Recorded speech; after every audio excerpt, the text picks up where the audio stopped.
জনাল ভাই কোথায় আছেন ভাই? আসি পানি হাতা ভাই, পানি হাতা মিশন ওইখানে হাতি নামছে, ধান খেত দিয়েছে, ধান খেতে তারা খেতানি সম্ভব হইতেছে না, এটা দাঁতলাটা না, এটাই বইটাই পাইছিলাম হয়তো সময় না। নজরুল ভাই, ইয়া ভাই আপনি অনুযায়ী না আগে মধু ভাই অনুযায়ী না, দৌড় দিলে উঠলেন যাওয়া পাবেন না, রাস্তা ছিলেন না তো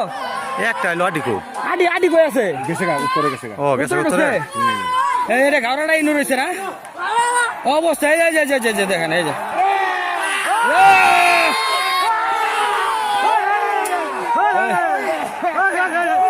দেখছেন কি অবস্থা, মানে হ্যালো অবস্থা দেন আজকে